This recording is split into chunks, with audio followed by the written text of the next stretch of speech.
Good morning. We're going to call to order the fourth meeting of the Interim Joint Committee on Local Government. Madam Secretary, would you call the roll? Senator Chambers Armstrong, Senator Elkins, present. Senator Harper Angel, Senator Mays Bledsoe, Senator McDaniel, Senator Nemus, Present. Senator Storm, Senator Thayer, Here. Senator Wheeler, here. Senator Williams, here. Representative Bentley, Representative Bowling, Representative Bray, Present. Representative Brown, Representative Chester Burton, here. Representative Dixon, Representative Doan, Present. Representative Fleming, present.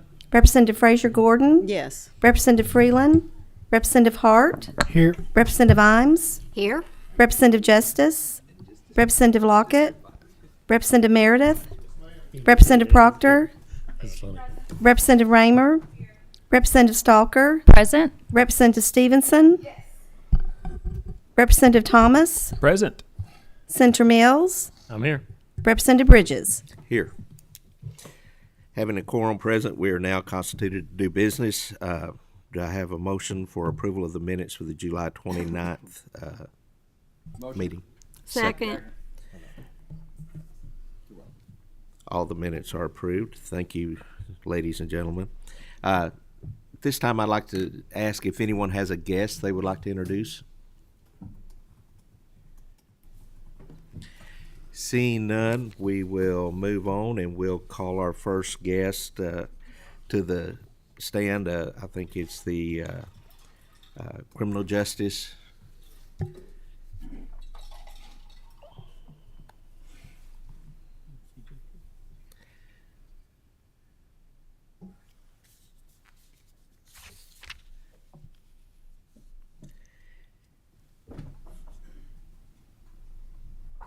If you don't mind, make sure that the green light's on and all your microphones, pull them up close so we can hear you. And if you'll introduce yourselves, and then you may have the floor. Sure.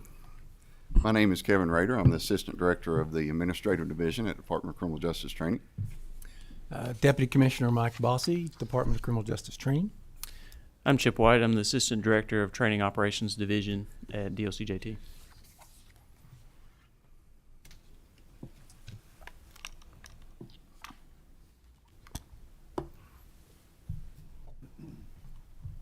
Well, good morning, and Mr. Chairman, thank you for having us today, and members of the committee, to be able to provide an update on the Madisonville, Western Kentucky Training Center for Department of Criminal Justice Training. As I mentioned, my name's Kevin Rader. I'm the Assistant Director of the Administrative Division, and the feasibility study that we did a couple years ago that was in the budget, I started work on that with the Secretary of the Cabinet, and kind of been close to this project ever since, and have some information to share with you this morning, kind of tell you where we're at and where we're going. Kind of talk about first what we've completed so far. Since July 1st, the title and deed work has commenced on the transfer of the property that the City of Madisonville is providing to the Commonwealth. The site survey, we're pleased to announce that the site survey has been completed. And also we've had our first meeting with Real Properties. That's who we work with the state to transfer the property. So we've had our first meeting with Real Properties. The environmental study, along with the title search information, has been provided to them, and they've commenced their work to begin transferring that property. And we hope to have that completed just as soon as possible. The preliminary plat's been completed and been shared with the City of Madisonville, along with the boundaries have kind of been set on the property there in Madisonville. And that's kind of where we're at to date. We've had our first design kickoff meeting. We had that last week on the 18th. That went very well, a lot of folks in attendance. So our design work started on that day officially on September 18th. We also did a site visit that day. And the City of Madisonville kind of mowed an area around the site. We were able to go out and actually kind of envision what the property would look like with facilities on it. So we were able to do that. We met with local officials. We're very grateful to Mayor Cotton of the City of Madisonville and Chief Bryan hosted us there for that meeting. Our next steps will be to complete the land transfer and then, of course, continue our design work. The timeline was shared with us at this first, at the kickoff meeting, and kind of some target dates that were set at that meeting. We plan to have the project out to bid by May of 2025, with hopefully being able to start construction in July of 2025. The architectural firm we're working with, ELP Architects, has kind of set a 2-year build time on the project, which will put us around July of 2027 to be able to complete the project. With the $50 million allotment, which we're very thankful for, we plan to build a classroom and admin space to also include a multi-purpose facility. So in the way that we kind of determined that in this meeting and the time leading up to that is we took our 808-hour basic training curriculum and broke it down into categories and basically what facilities are needed to conduct the various parts of the basic training curriculum. We spend about 53% of the time in classroom in those 808 hours. And we spend around 27% in what we would call the multi-purpose facility. And in the multi-purpose facility, that's where we'll do our simunition training, our defensive tactics, physical fitness, and of course other skills that we can basically modify the space to be able to accommodate in that training. And that was kind of where the focus was in that design meeting. Deputy Bossy, we had an opportunity to present to Judiciary just last week, and shared with the committee that we're not going to wait till the new facility's completed to start basic training. We spoke a little bit about the wait list and the challenges that we have there, and we're excited, our staff's excited to go ahead and start a basic training academy before the new facility starts, so that we can kind of gauge how that goes, figure out logistics, how we're going to feed the recruits, where they're going to stay, and those type of items, so that when this facility's built, we'll be able to jump right in and start using it right away. We're partnering with the city of Madisonville. They're allowing us to use a classroom that they have for those recruits, and also the firing range that they have there, and also their what we would call the shoot house or the simunition training there within their facility. So we're very grateful to them to be able to take advantage of that. The plan is to complete 2 basic training classes per year up until the completion of the new facilities, with a class of around 24 recruits in each class. That'll put us around 100 recruits being trained by the time we move into and can occupy the new training facility. That's something we're super excited about, and the deputy's testimony that was last week Wednesday, yeah. or Wednesday, shared that that will allow us to be able to kind of get a jump start on that wait list. Also, we've already started hiring our instructors out there. Hired 1 supervisor and 2 instructors to date. We had interviews just recently and are in the process for 4 more. That will put us with 6 instructors and 1 supervisor to accomplish the basic training training out there, to also include in-service training as well. A question was asked last week, a great question, and one that we wanted to go back and gather some information. We did this feasibility study, like I mentioned, around 2 years ago or so, or a year or so ago, to basically determine what's the feasibility of having an academy out there. And one of the questions that was presented to us last week is, what's the sustainability of an academy out there, and investing money and dollars into an academy that, will we be able to sustain a full class and full classes out there? So as part of the feasibility study, what we did is we took basically 200-mile radius circles and put it around Richmond, Kentucky, and then around Madisonville. They overlap slightly in the center, and they overlap around the I-65 corridor. So what we did is we took basically everything from the west of Bullitt, LaRue, Hart, Barron, and Monroe County, to include those counties. And we took our training numbers and the number of folks that completed training, recruits that completed training over a 10-year period, so from 2012 to 2022. And what we found is we graduated an average of 97 recruits, so right at 100 recruits each year during that 10-year span average. So kind of solidifying in our mind that, we can sustain, if we're able to keep around the 24, 25 number of classes, and of course that can be increased some once we move to the new facility. Right now we're keeping it around 24 because of the size of the classroom that we're using in Madisonville. But basically be able to sustain that ongoing training. There's 114 agencies that's basically within that 200-mile circle around Madisonville that this academy can accommodate as well. And with that, that kind of wraps up kind of the update that we've got and where we're at.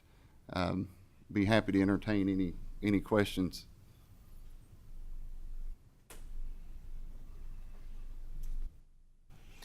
Yes, we appreciate your testimony, and I believe Representative Thomas has a question. More so a comment.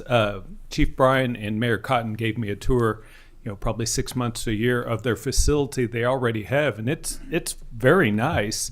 So the classrooms and then that large kind of gym area and things too. So you'll be able to use a lot of that to kind of get going before the building starts. My question kind of was, is the property kind of adjacent to that property, or is it off-site? Is it a little farther away from the one that they're currently using? So it's within, what would you say, 4 miles? Yes, 5 miles or so? At the most 4. So it's relatively very close. And in fact, the firing range that they use, the city of Madisonville, is basically borders that property, kind of up on the hill. So it's right there. Everything is kind of concentrated right there close together. Okay, But they okay, do and have a that very wasn't, nice I got to tour the facility they have, but I didn't know where the new spot was going. So, all right, thank you. Co-Chair Mills has a question. Gentlemen, thank you so much for being here.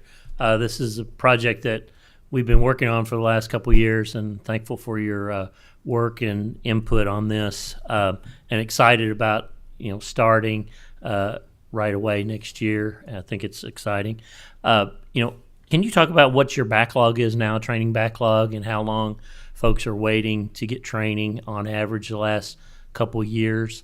And then also, if you could comment too, I don't think the intent was just to service a 200-mile area if you ended up with a lot more need from north or east or whatever, that you would send some folks and everybody would be able to pretty much get hired, get trained, and get on the street as soon as possible. So hopefully that is y'all's intent as well. So, Absolutely, and that's a very good point, and something we've talked about, that we obviously won't limit just to that area, and no different with Richmond.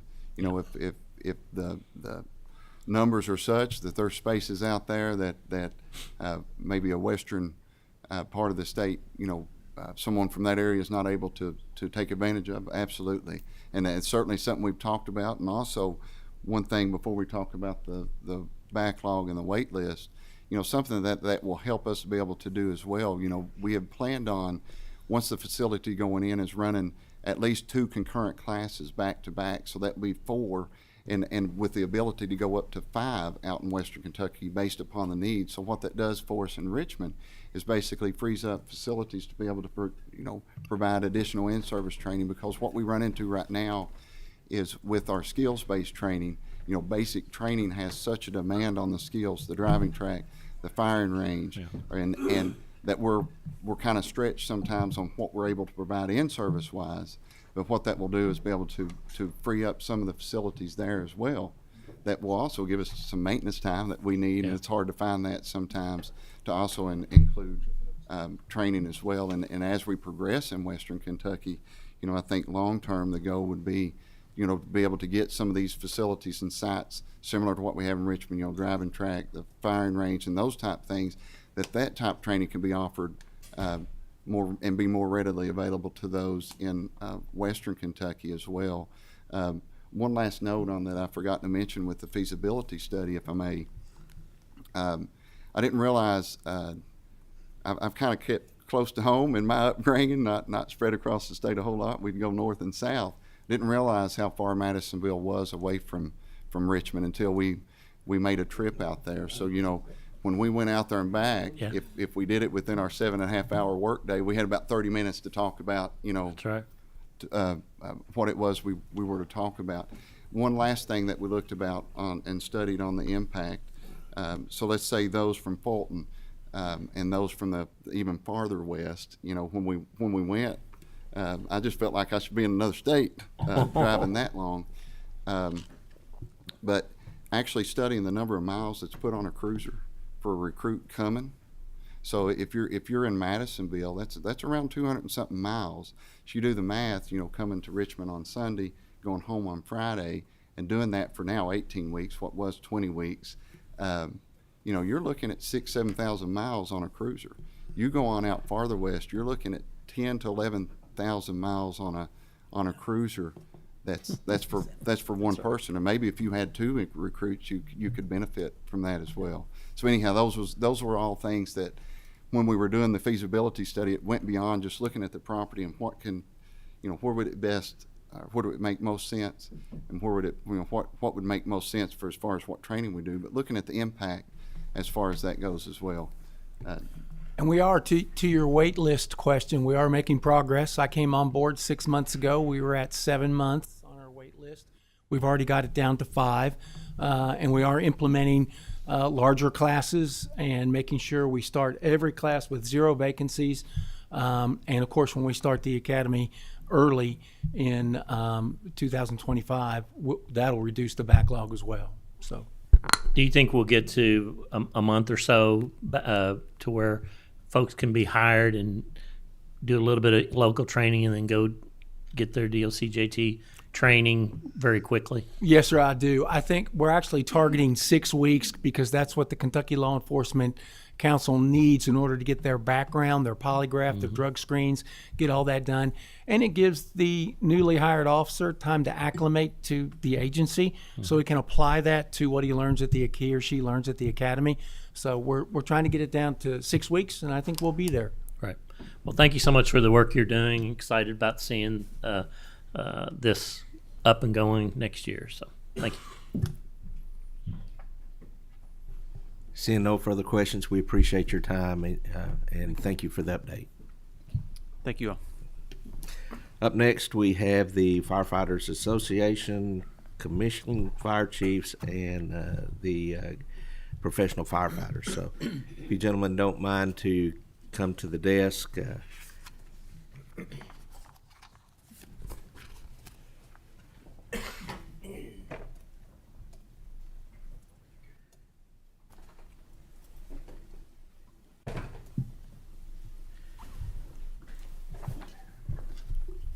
Just pull the mics up close, make sure the green light's on, and if you don't mind, introduce yourself. And you may. I'm Bruce Roberts. I'm the interim director of the Kentucky Fire Commission. I'm Michael Morgan. I'm the executive director of the Kentucky Association of Fire Chiefs. I am Jeff Taylor. I am the director of legislative affairs for the Kentucky Professional Firefighters. I'm Kyle Carpenter. I'm the president of the Kentucky Firefighters Association. I want to welcome you, gentlemen, and you may have the floor. I guess I'll start off since mine's really the shortest agenda. Good morning. Thank you all for having us here today. The only thing the Fire Commission really has, which would help the volunteer firefighters and the career firefighters, is at the last session during the budget, we got increases in incentive pay and state aid, which goes to volunteer fire departments. And plus, also, we got increase in our training facility grants, which helps fire departments all across the state build training facilities, especially the volunteers. So if we could get this codified into law, which they would know down the road how to do their budgets, this would definitely help out the Fire Commission and the fire service. So really, I mean, that is our basic agenda for this upcoming session. One thing I would like to talk about is last year at the past session, we got cancer screening put in as a law.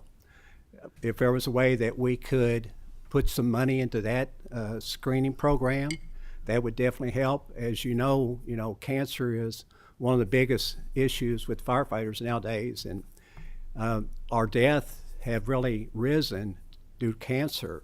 And so if there's a way that we can start the screening process early and get a detection and help these firefighters out, would really help us. So basically, we have a short agenda for the Fire Commission, and I will turn it over to the other groups to speak.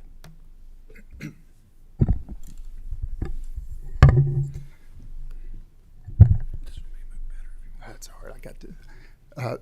Thank you very much for allowing us here, and I'll echo what Mr. Roberts spoke. But the Kentucky Fire Chiefs recruitment and retention of both paid firefighters and volunteer firefighters for our chiefs across the state is concerned, and so codifying of the incentive pay and the state aid is important to our chiefs to continue on. Continued efforts to improve the pension system for our paid employees to continue on, and then occupational cancer issues and mental health. Those are important for our fire chiefs to help our firefighters do their job and help with those concerns that they have. We're also looking at new OSHA regulations that are going to be coming out and how they're going to affect the state fire departments, in particular our volunteer departments. So we're watching that legislation that will trickle down into the state level. So we're watching those closely. And then also we are looking at or developed a Kentucky statewide mutual aid system, so we can move assets across the state in disasters and non-disasters in a systematic approach. And that's a cooperative effort with our association, KYEM, Kentucky Board of EMS, and the Fire Commission. So we're excited about that project. As you know, in the last few years, we've had some significant disasters, and we want to be able to systematically respond to those disasters. So.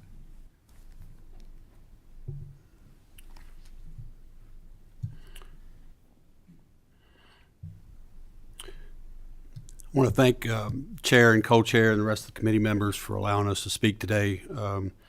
Our issues are consistent among one another, so I will highlight some of those probably as much as the other two speakers. Many of the priorities that follow are directly related to making public service as a firefighter or emergency medical service provider more attractive, with a focus on recruitment and improved retention of our members serving the Commonwealth. These priorities center on health, wellness, and retirement security.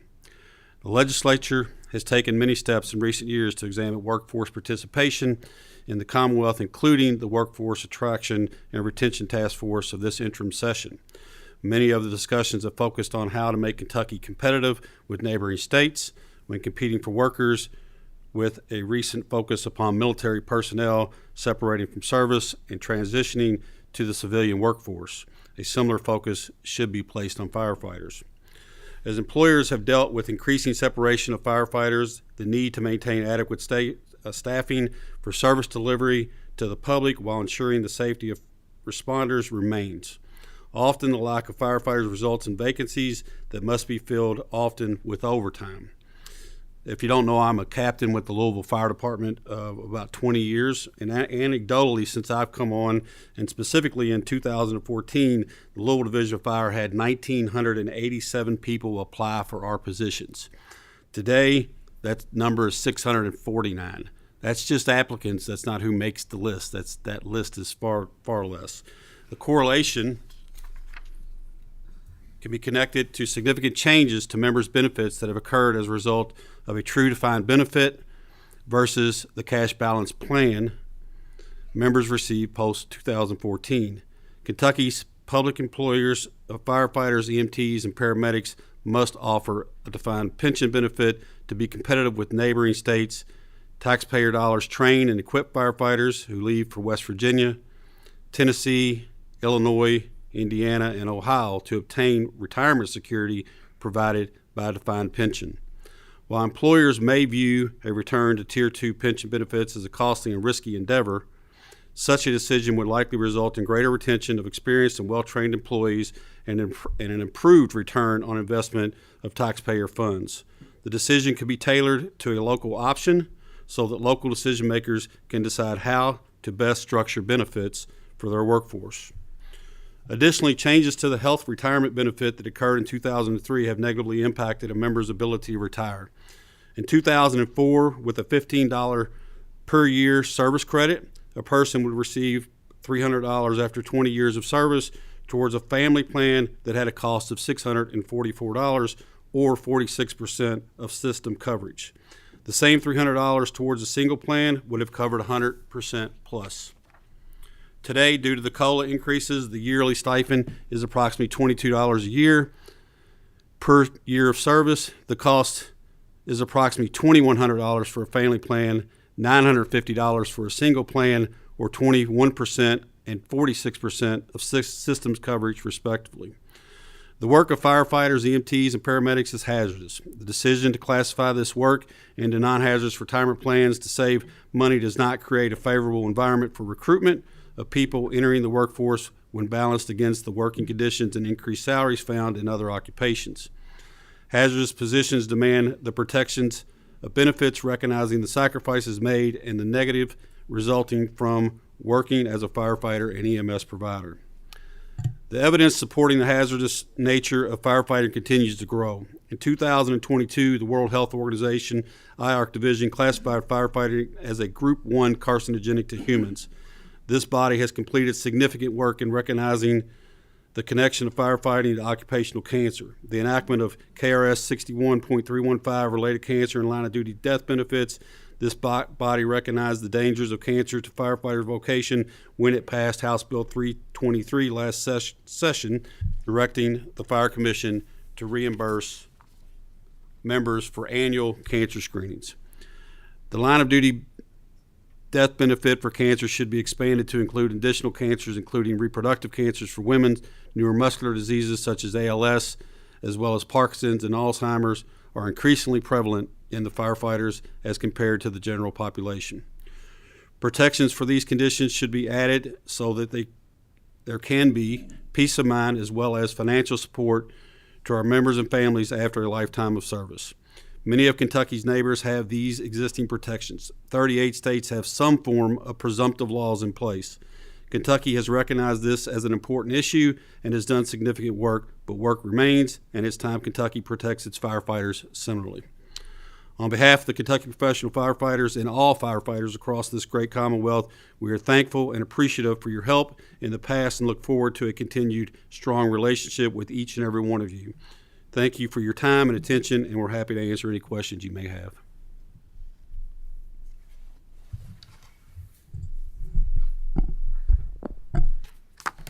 They say they save the best for last. I'm sorry to disappoint you, but the Kentucky Firefighter Association would like to echo what's already been said. We're not going to go through every one of them because I know y'all have heard it multiple times already from my colleagues over here.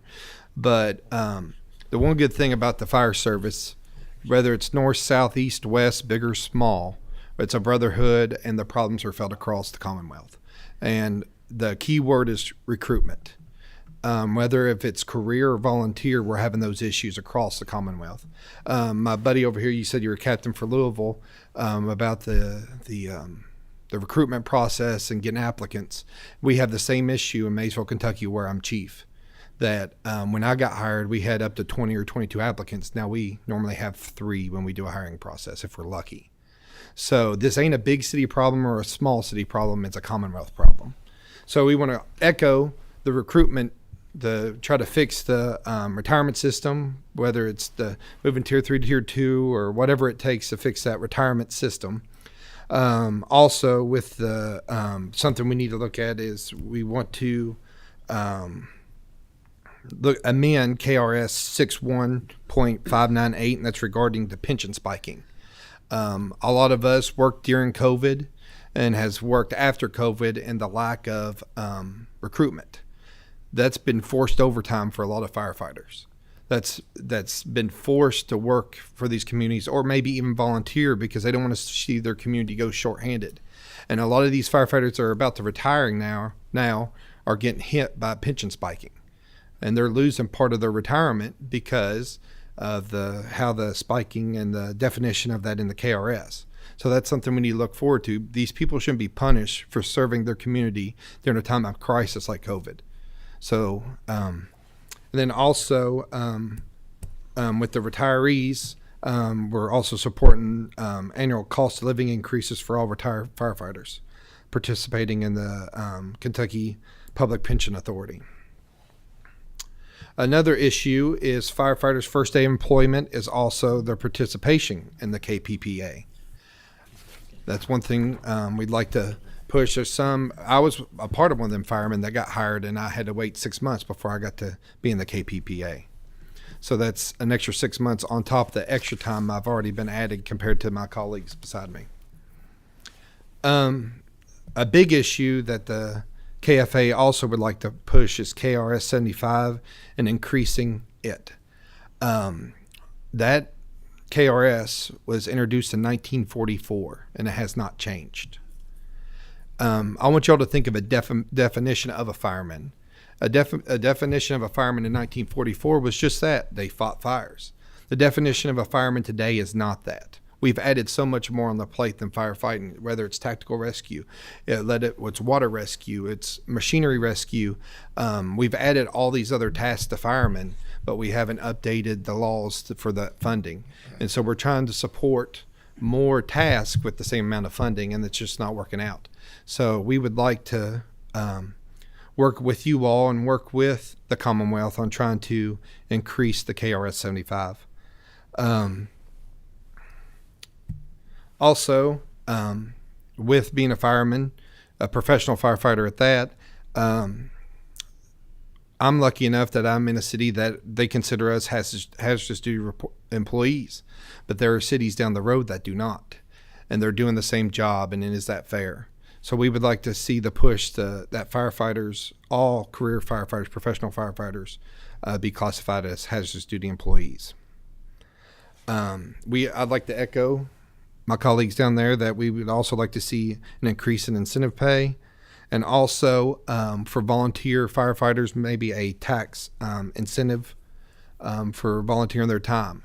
I'm also part of a volunteer firefighter where I am the 4th youngest person on the department, and I am almost 40.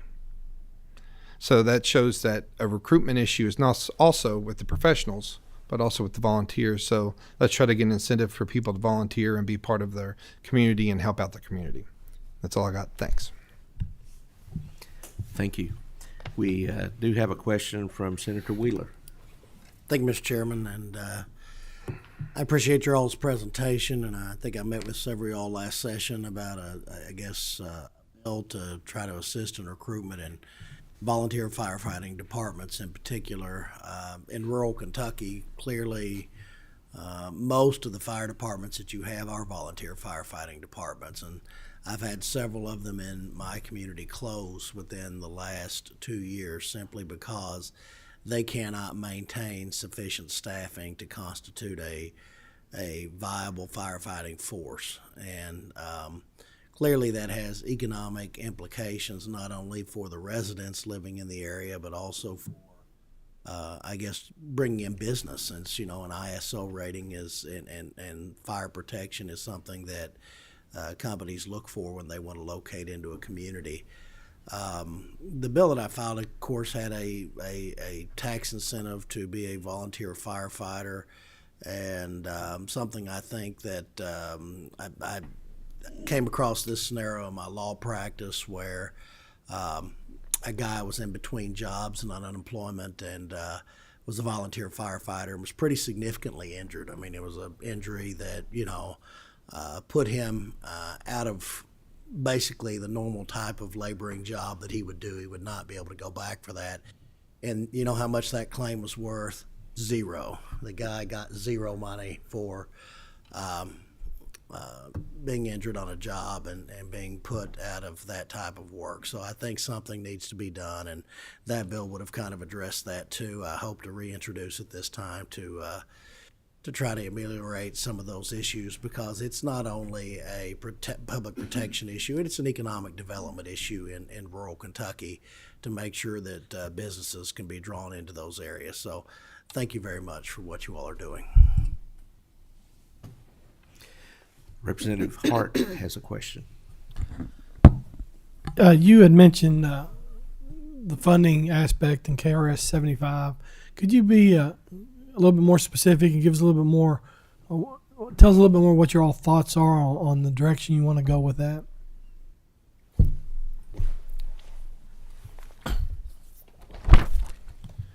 One thing that was mentioned and that we talked about at our conference this past summer is to increase the tax to 20 cents per $100, because right now it's 10 cents per $100.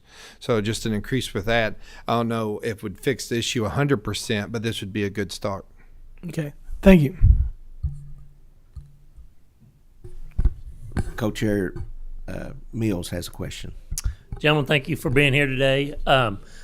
Just kind of playing devil's advocate a little bit. Do you think that as the job market kind of tightens a little bit, that you'll see more applicants, firefighters, or is firefighting business one of those things that somebody's got it built into them to be a firefighter, they're going to apply regardless? What's your take on that? Senator, I think the job has changed significantly over the last 20 years. I think firefighters took the job, years ago, 20 plus years ago, because they had something within them that provided a desire to give back to the community and make a difference.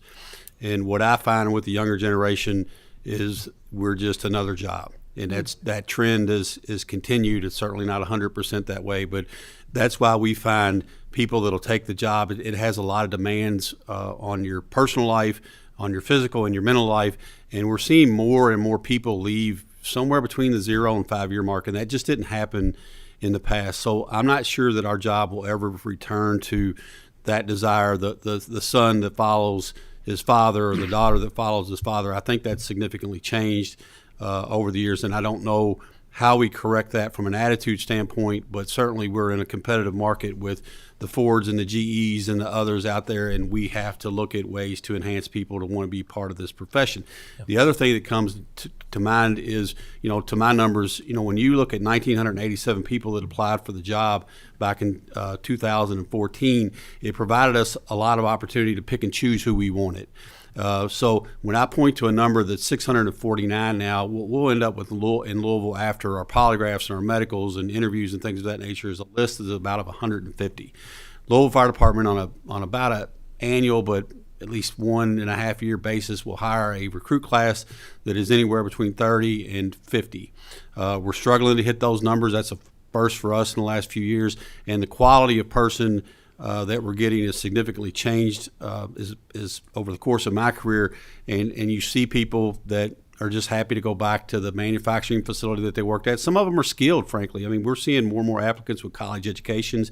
They're coming from professional industries. They choose this profession for whatever reason, but they have a choice, and so when they get into it, it's not what they thought it was going to be, and they're able to leave. So.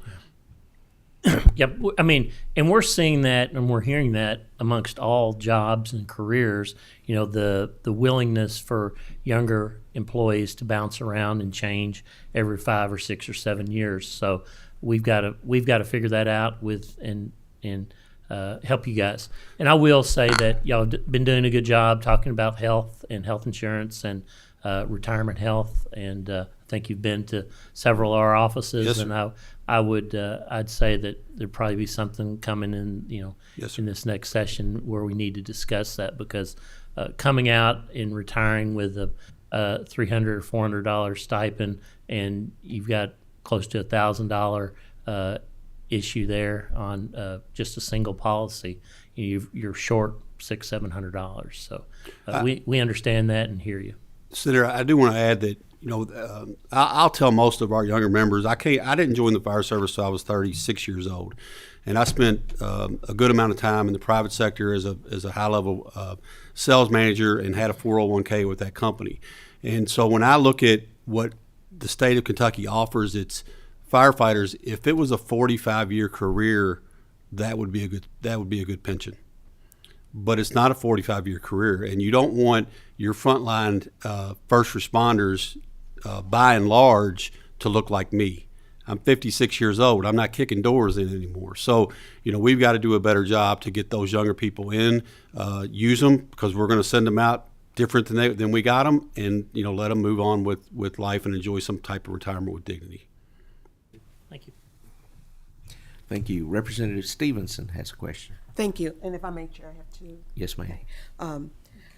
You said something earlier about the diagnostic tests being available for firefighters, so you can track and see if they have known diseases that firefighters get. Well, the law that was passed this past session, where we can start doing cancer screening. So now, if we catch the cancer early, where it can be detected, we can protect that individual down the road. And so, cancer is one of the highest causes of deaths for firefighters now, over heart attacks. It used to be heart attacks, and now it's cancer related. So the House bill was passed last year, 323, for cancer screening. So if we can detect it early, an individual that's been on the job 5 years, and we can detect that they have some kind of cancer, that will help them in the future. And that's what we're trying to do, is prevent it and slower the rate of the cancer screening. Yes. Okay. So you do have it, and it is implemented. It is implemented. There was just no funding put in it at the time. And so that's what we are trying to get, is some funding put into that program. We are right now putting a KAR together to go with the KRS, but like I said, right now there is no funding for the program. Okay, thank you. And then the follow-up question is mental health services. Do you have mental health services available, or is that too not funded? No, we have that available, and we have $1.25 million put in the budget for the PTSD at this time, and it's ran through the Fire Commission, and it's for reimbursement, out-of-pocket expenses for any firefighter that needs the PST, counseling. So we do have that program going, and it is being used. I mean, I think right now, over the last year, I think it's went up to like 90 firefighters have used it in the last year. So it is definitely being used, yes. Okay. Thank you. You're welcome. Seeing no further questions, we appreciate your gentleman's testimony and appreciate all you do. Thank you. Thanks. Up next, we have the Fraternal Order of Police. I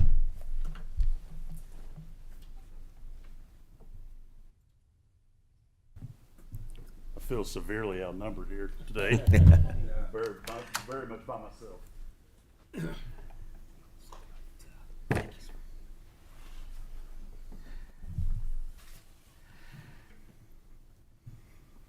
Once you get everything set up, just make sure the green button's on and the mic in front of you, and the floor is yours.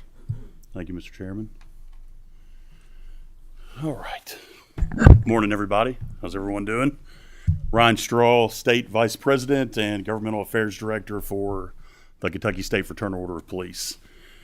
I don't know what it says that the fire service, law enforcement all have pretty much the same concerns, so I'm not going to waste anybody's time in repeating those. I'm just going to highlight a couple things that are specific to us, but then kind of also reiterate the importance of getting some things corrected on behalf of our members too. And as I look at this committee, I've talked to every one of you at some point about all of these, and again, I don't see one face up here that doesn't share our same concerns, and so that's a very welcome thing for our membership. And so I do appreciate that. Anytime we get an opportunity in the interim to come up and speak, I always do want to say thanks for everything that you all do. I know that there was a controversial bill for some of our friends, and then some that celebrated it. But House Bill 5, I can tell you as someone that was a part of the discussions from the beginning on, the FOP is grateful for that. Our membership for years when we would have conferences or when we would ask, what are some legislative ideas you have for us that you would like to bring to Frankfurt? It was always, we've got to get tougher on crime. We've got to get tougher in certain things. We're putting people in jail and they're back out the next day, and it's just a constant revolving door. And House Bill 5, although not a perfect bill, it did bring a lot of, I'm going to use the word happiness, but that's not exactly the right word. It's made a lot of our members excited and felt heard. And I shared that both times that I testified during session on that our members were just overwhelmingly pleased that you all took up that mantle, had the discussions, had the arguments, laid it all out there, but we all felt heard. And so we were super grateful for that. Also appreciate, as always, our training incentive increase. We had a lot of discussions on mental health stuff that we wanted to see done. I think that's a concern for all first responders these days. We want to see that get corrected and funded, and there's so many different ways that can be done, and we appreciate being a part of those conversations too. But yeah, just so many good things to be pleased with from the last session. Also, I'd like to give a little update too on the FOP and where we are. We are the largest law enforcement fraternal and labor organization in the state and in the country. But in Kentucky, we're top 10 in the nation for size, but we also have 71 lodges, about 10,600 members, both active and retired, all across the Commonwealth. And we've been around for 1942, and we've done a lot of good things, and we've grown a lot. And so I'm really thankful for all of you that in your local communities that have relationships with local FOP leaders. It's great because we see each other up here and we talk during the interim, and that's part of my job and your all's job to have those relationships. But the fact that a lot of you reach out locally and talk to your local folks, they're going to be the ones that know, because they're telling us when we come to Frankfurt, this is an issue that's going on in my area. I really wish you could go and say something, but most of the time when I come and visit you all or reach out, you've already heard it. And I appreciate that, because our local leaders are mostly volunteers in the smaller lodges, so they do it for passion. They don't do it for pay on top of an already stressful job. So the fact that you all take that time, I know they appreciate it too. I always like to show this map too a little bit. As you can see, we're concentrated in the big areas, obviously, but I was talking with a friend of mine in Whitesburg yesterday. He's the president of their lodge down there. Obviously, we've had some stuff going on in Eastern Kentucky, but that's somewhere that we want to really grow for any of our Eastern Kentucky representatives here. West Kentucky, Northern Kentucky, Central, Louisville, they've got a strong presence. Eastern Kentucky, we have a lot of FOP members there, but not a lot of lodges. So I think you'll start to see more growth for the FOP down there. So know that you have a lot of law enforcement that are paying attention to what's going on in Frankfurt. They hear what you all are doing for them, and we want to make sure that we have representation down there so that we're bringing Eastern Kentucky issues along with the rest of the state up here as well. So again, legislative priorities. I don't want to get too deep into those.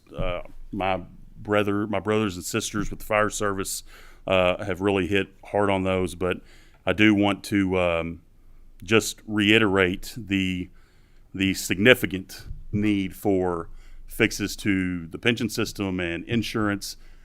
I don't have the answers. I think it's important that advocates on this side of the table look at you all as our elected officials, and we don't need to pretend that we have the right or correct answer, because I feel like you all, at least in my interactions with you, have given me that grace to say we don't have all the answers either.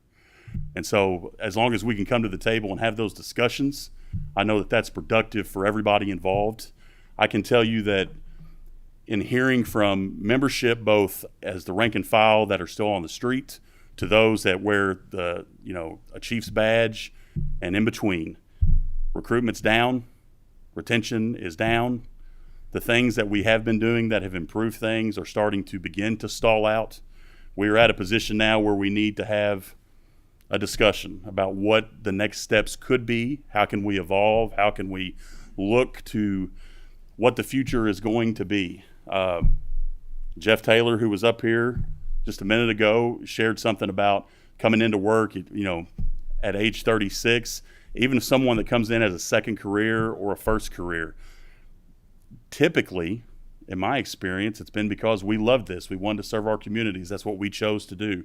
Even for someone like me that went to college that had no desire to be in law enforcement whatsoever, and then as I graduated college, made connections and made friends in this field and said, well, this would be a great way to give back. It would be a great way to do some special things. I don't know that we have that anymore, and we don't have that incentive. And I heard a story the other day from a member of our executive board that knew I was coming up here to testify, and he's a member of a larger agency in the state, and he was sitting around talking to a couple of the recruits that had been there for PT, and this agency was used to getting anywhere from 500 to 700 people apply for 2 or 3 openings. They had 30 apply for 5, and he was talking to this young man who was 22, and he was asking, what got you into this? And he said, I just always wanted to be a police officer. I'm excited. And the next thing he said was, it's a great pension. It's a great setup. And the member of our executive board looked and said, well, describe to me what you think a pension is. And he couldn't, because his idea of it, or what he had heard from other law enforcement that had been in for a long period of time, was that you work 20 years, you take a high 3 or a high 5, you cut it in half, and that's what you walk out the door with. So if you retire at 40, 41, 42 years old, congrats, man. For the rest of your life, you're getting that check from the state forever. Now, any of us know, as great as that sounds, clearly that was untenable for a long period of time. That's not a popular thing for our membership to hear, but it's true. We know that. So coming back to the table and having those discussions now, I think after this period of time, is a good thing. I've heard from a lot of you that these discussions are going to be happening. I'm excited about that. But I also want you to know that even our youngest recruits that are coming out are aware that things are either changing, or maybe they weren't aware but are going to be telling people, hey, this career that you thought might provide X, Y, and Z for you over time may not be exactly what you thought. So that's a job for us to work on. We need to figure out ways to recruit and show the other good benefits of being a part of it. But that's also for us to work together with our elected officials to find a way to build a package of some sort that makes it, makes it great to be a firefighter or a police officer or something in public safety. The Commonwealth is blessed. We always have been. I hate the DOCJT had left out of here. I want to compliment them. We have a world-class police academy, KSP, world-class academies. We're very fortunate in this state. And knowing that we're having law enforcement look to go other places and leave, people like myself who were born and raised in this state that don't want to leave Kentucky, but are choosing to because there are better anything, not just pensions, but maybe a better pay or a better opportunity. Whatever. I'm glad that they're able to do that, but also want to be selfish. I want to keep the best of Kentucky here in Kentucky with us. So the FOP, as always, I think, at least in my experience, the last 5 years being here with you all in Frankfort, we are absolutely welcome to have the tough conversations. We're not looking to get everything that we feel would be best. There's compromise to be made in this, but I do know that something has to change. I don't know what that something is, but I'm hoping that we can figure that out. On the Tier 1B insurance stuff, again, to reiterate, brothers and sisters with the fire service, absolutely, you all. I think our folks that are just starting to retire, they're the ones that would be in the same retirement age that I am. I'm 39, so 40, 41, 42 years old, getting ready to leave. They have a 20-year pension. That's fantastic. But then they sit and they get that first bill and they've got a family. I've got 2 young daughters. I couldn't imagine having to pay $1,600 on a pension of $30,000 to $32,000 a year for the rest of my life for my health insurance, thinking, now, again, there's an argument to be made on why that is that way. Maybe there wasn't a better way to inform them of that. Who knows? At the end of the day, we know it's a problem because no one wants that. Everybody I've talked to up here, I know when I've shared that with them, they were floored by that. They couldn't believe it. So I can't believe that when people sat down years ago to make this, that was the idea, and it just couldn't be. So we have to get that fixed, whatever that looks like. Health insurance is unbelievably expensive. We all know that. So there has to be a fix in there. But I think we can find a solution together to do that and take care of those folks. And we want them to come back. I don't want people to retire necessarily at 40, 41 that are in good health and good age, that are good law enforcement. Come back, be a part of it. And cities and counties, I'm a lot of credit. You all have incentivized them to do this, paying retirees to come back more, giving them that ability to bring people back. But we still shouldn't penalize them based on having them pay super expensive health care. And that goes into another thing as well, being able to offer health care from cities and counties to retired officers that come back, giving cities and counties the ability to do that. That was discussed last session. It wasn't passed. It was kind of tucked in another bill. But that's something I think that a lot of cities are ready to write that check today to be able to do, because it's a recruitment tool for them. To them, that's just another person to add in there. It saves that officer coming back a significant amount of money if they decide to do it. And so we definitely want to look at bringing that and having that as a part of a package to incentivize people to stay in the profession.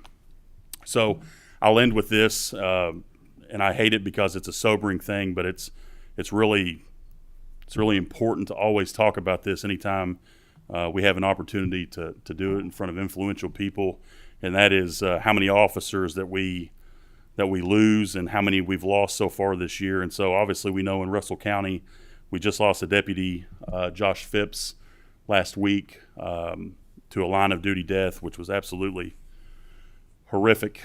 But this year we're already up to 103 across the country that have lost their life. 141 last year have. In the last 5 years, 1,900 law enforcement officers have been killed in the line of duty. And that takes out COVID stats. So that is a gunshot wound, a domestic, some type of health thing that happened in there. Either way, the profession's not getting safer. And the days of having people wake up and say, I want to be a police officer because it's something I feel called to do, I hate to say it, sadly, are gone pretty much, in my experience at least. And so we have to find a way to get the heroes willing to sign up to take on one of the hardest, if not the hardest job that you can have to protect our community. Because I know that our Commonwealth's better when we have good law enforcement. We have the best here in the country. Make no mistake about that. Make no mistake about that. We have the best trained and the best in the world right here in Kentucky. And so I hope that gives you all some comfort on that. Again, thank you so much for the opportunity, as always, to talk with you, and I'll stand for any questions. I believe Senator Thayer has a question. Thank you, Mr. Chairman. Ryan, thank you for your testimony, and everyone else, thank you for your testimony, and thank you for your service to our communities. But I feel obligated to offer a word of caution. I was a sponsor of Senate Bill 2 in 2013. Most people in this room today weren't here then. And I want to remind you why we changed the pension system for KERS and CERS Tier 3. It's because we were heading towards financial calamity. And the pension systems were heading into a very dangerous territory in terms of funding. We put together a bipartisan task force that met in this room for the entire interim leading up to that. We had bipartisan votes that passed it, including the support of then Governor Steve Beshear, who I worked with personally on the final draft of the bill. And it passed the House and the Senate with a bipartisan vote. Be very careful when you consider making changes to this Tier 3 pension system. Because if you don't strike the right balance, we're going to be right back in the same situation we were in leading up to 2013. And now CERS is the most healthy of the plans, but it's still not healthy.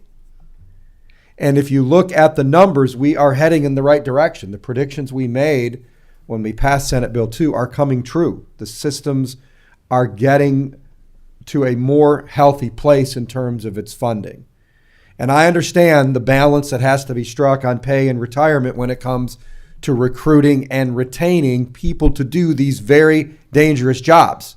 But I also want to make sure that when they do retire, that there is a healthier system there to be able to pay those benefits.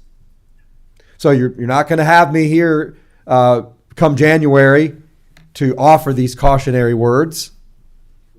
You can check my Twitter because I'll probably post about it on there if it looks like you're going to do something that I feel is dangerous.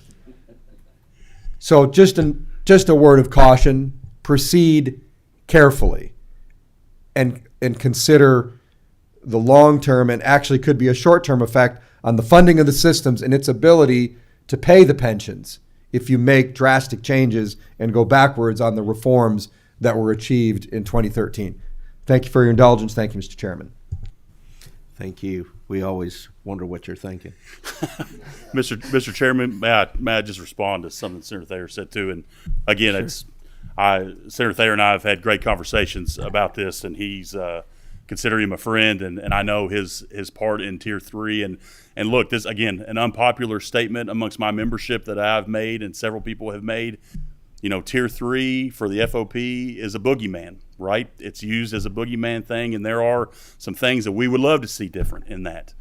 But I also know, too, that as someone at 39 years old, people that come in this profession, I don't want them to leave after 5 years. But the portability of it and stuff like that is a benefit, and that helps them, and we see that. And so, kind of like I said in my presentation, I think the days of us getting up here and saying that your idea was incorrect or our idea is correct is not a good way to look at it anymore. I think now that we've had some time that have passed, we see the problems that are in front of us. I share that same concern as Senator Thayer does. I want a vibrant and healthy system. We have a lot of retired members that are saying, "Where's my COLA? Haven't had a COLA before." We can't even begin to talk about a COLA until our system's healthy. I recognize that. And so we have to figure out a way to do it. I think these conversations are good, but absolutely, I definitely don't think that there is a one strike of the pen to fix it, no matter how bad any of us would like to see it, because I'd hate to be coming back here in 20 years and asking why our pension system is bankrupt, which we very much were there when this all happened. So, thank you. Yeah. Representative Meredith has a question. Thank you, Mr. Chair, and probably more of a comment than a question, kind of following up on what Senator Thayer said. I looked around the room, and there were actually only three of us that were here in 2013 when that came. You, myself, and Senator McDaniel, I believe, unless I'm missing somebody behind the columns. But I think I want to try to bridge the gap between some of this discussion as well. Many of you all know that I have a brother who's a professional firefighter, and several people in my family who are in the system as well. I think you're absolutely right on the pension side, Senator Thayer.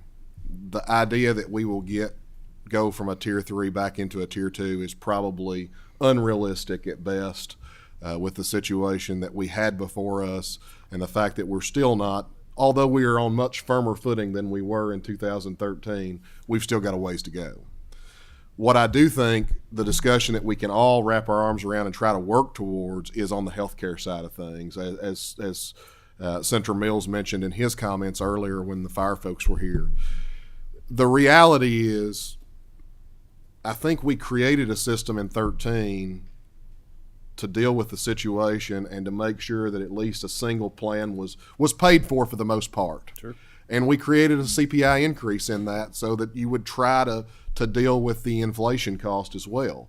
What has happened is that CPI has not kept up with the inflation cost in healthcare, though.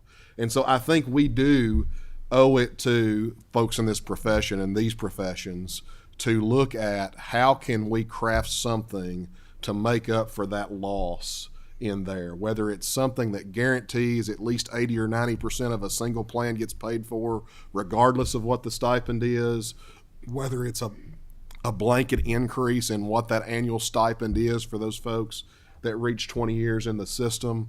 I think that's somewhere where we can all get together and work. So I don't want us to focus the comments on where we disagree on these things, but let's try to come to the place where we can find a fix going forward, because I think all those things will play into the recruitment and retention going forward. Senator Mills has a I appreciate both of the comments before me, and I will just mention to the members that if you're not on PPOB, you're going to get a overview here in about an hour of where we stand, summary overview in our pension systems. So you'll have that by the time you leave for lunch today. But thank you so much, Ryan, for your testimony, and gentlemen that were here today. Thanks. I want to thank you again for your testimony and all those that have preceded you. Our next meeting will be October the 22nd. And with that, look for a motion to adjourn.